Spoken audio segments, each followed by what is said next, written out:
This right here is the ultimate Sony videographer's setup.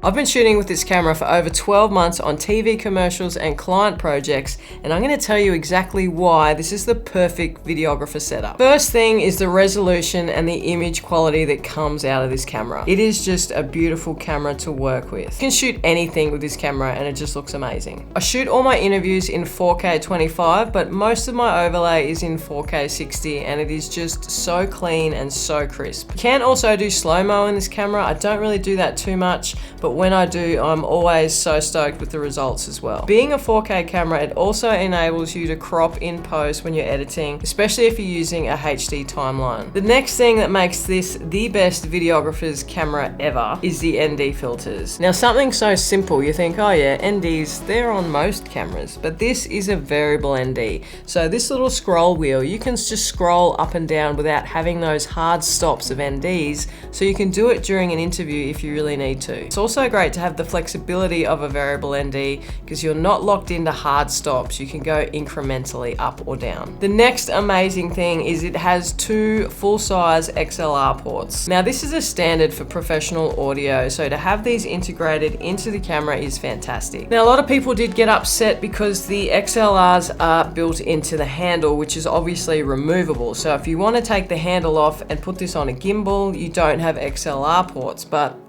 you're not going to be running XLR ports off a gimbal anyway. They're just too heavy duty. The next amazing thing is the dual ISO that you get on this camera. So you pretty much get two base ISOs when you're shooting with the FX6. You can use the normal 800 standard ISO, or if you're in a low light situation, you can bump it up to 12,800. Now this just makes this thing a beast in low light. And that's what you want as a videographer. You want an all-round camera that has superb image quality, but also the tools you need professionally as a filmmaker. You need to be able to shoot in low light situations. You need to be able to run and gun. You need to have XLR ports. So this camera is just a beast. The next thing is the autofocus on this thing is mint. I've actually been using autofocus a ton more since using this camera because I can trust it. The face recognition is just amazing. If you're doing an interview, you can just pop it on and I know that that is not going to waver. I can trust it. And that is the most important thing when you're using autofocus on a camera.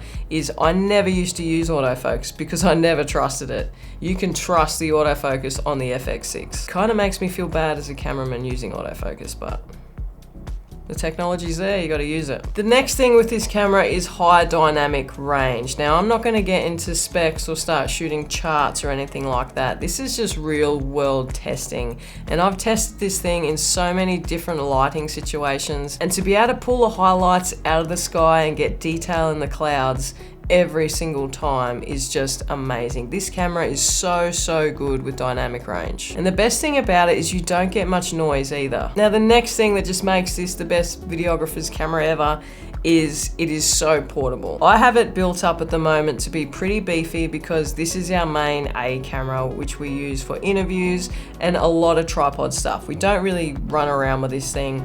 That's what we use the A7S IIIs for. But it is a very versatile camera. You can strip this down just so it's a box and you can literally put it on a Ronin. It's just so versatile if you're a one-man band and you want to be able to build up your camera for interviews and then strip it down and chuck it on a gimbal as well. Another thing that I love about this camera is it is so easily paired with the Sony A7S III. So you can do all your interviews and all your main corporate stuff on this camera and then go and shoot all your B-roll, and if you need to run around and get quick shots or move around a lot and you don't want to use sticks, you can chuck the A7S III on a gimbal and just know that those two cameras are going to match flawlessly. And that's it for the video, guys. I'll see you in the next one. Hooroo.